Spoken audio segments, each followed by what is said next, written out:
What are the Jets going to do at quarterback? Are they committed? Like, to me, when you don't have a quarterback and you're drafting second in the draft, typically that's where you're going to go look to find a quarterback. Where now the second best or perceived second best quarterback, and I know that changes. We have a lot happen between now and April. Yeah. But where are the Jets going quarterback? Are there veteran options that you could see them tapping into? Do they find a quarterback via the draft some way? Like, what are the Jets going to do? Dante Moore going back to Oregon.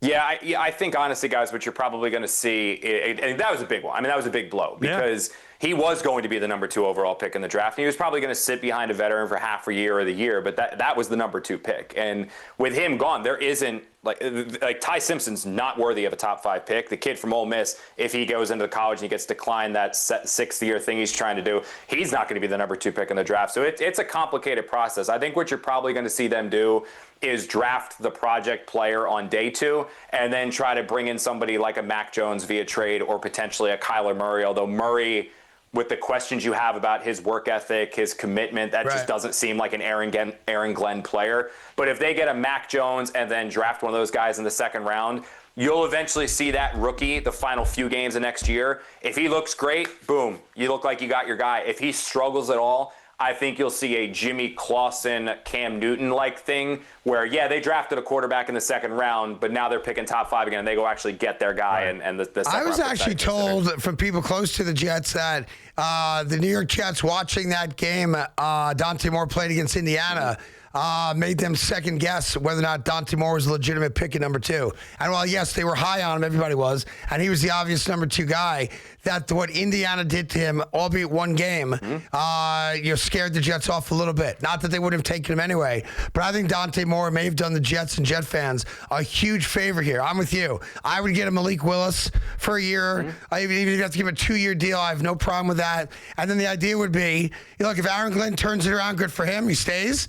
If the Jets are a 4-win team, like I think they're going to be next year, because there's so many holes on that roster, then I think the Jets would be more likely to pivot from Aaron Glenn after 2 years of not winning a lot of football, and then you roll the dice on Mike Tomlin like the Giants are doing on John Harbaugh. That, to me, seems like a much more likely plan than the New York Jets figuring it out this year.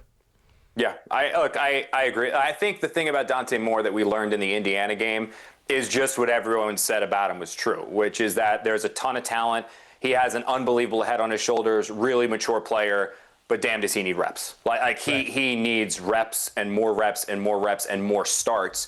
That was the book on him going into the Indiana game. That's the book on him coming out of the Indiana game. And now going back to Oregon for a year, he's going to be able to get those reps. And look, if he plays the way he expects and Oregon expects, he's going to be a top 3 pick again next year in the consideration with Arch and those guys as well. So, I don't know if it turned the Jets off to drafting him. It just solidified the fact that if the Jets were to take him second overall, he can't be the only quarterback that you grab. You have to add him and a veteran. And go into the year, honestly, Craig, very similar to the Giants last season where Jackson Dart, same thing. Although he had more starts, he was viewed as incredibly raw and green, needing a full year. Have your Jameis, have your Russ, have those guys be your 1 and 2 quarterbacks to start, and only turn to the rookie when it's clear he was ready. Jackson just proved to be ready earlier than people expected. How difficult a job is this going to be for Glenn this coming year, right? You got the Giants making all this news with Harbaugh for Woody Johnson, right? He loves the back page. The Giants are the focal point of the NFL at the moment, about to hire one of the best coaches in the NFL. You got Mike Tomlin possibly sitting there waiting. That's going to be a storyline all year, coming off a miserable season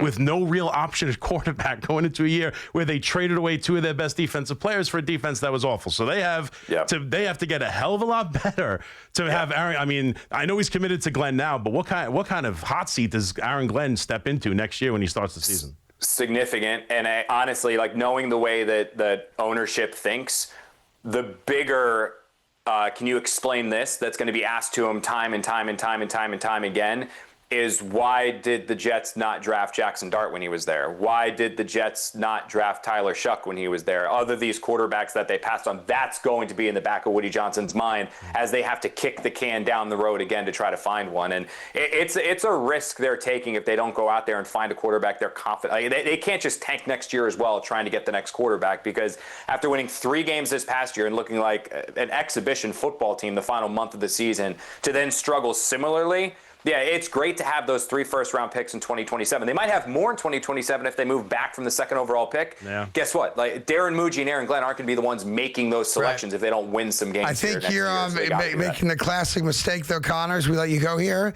You're forgetting that 3rd quarter against Jacksonville. You're forgetting about it was actually the runs to start the third. Fourth quarter. I'm sorry. They haven't blocked a field goal all year. And I heard that. I was actually a Giants that day. Offensive offensive linemen start. And the 2 best kick returners in the NFL. Way, These are all exciting things. If Ty Simpson is not regarded as even a late first-round draft pick, why would you say no to $6.5 million from the University of Miami? That doesn't make any sense to me at all. Yeah. That's crazy. I'm with you. And how much has NIL changed things, though, dude? I was just saying that to my wife downstairs because I was telling her about the Dante Moore stuff. Yeah. Same thing. Like, she's like, why did he give up on the draft? I was like, he's going to go make $10 million in college. Like, and then he'll go back in the draft and make his 50. Right. Like, By the way, the Oregon situation, not to get into college football too much here in the weeds, Dylan Raiola just transferred to Oregon from Nebraska. He went there thinking that Dante Moore was going pro, and now he's the starting quarterback at Oregon, and maybe he'd flourish with Dan Lanning, who's a great coach at the college level. Now you've got 2 guys who think they're number 1. I'm not sure if they're allowed to transfer again in the same portal, but if I'm Raiola and Dante Moore's coming back, he's now their starting quarterback again. I got to go somewhere else. So don't sleep on Raiola trying to get himself to Miami now that Simpson acknowledged he's going pro. So anyway, I think the whole system's broken, and I think it's stupid that you can be in the transfer portal during bowl games. That makes absolutely no sense to me at all.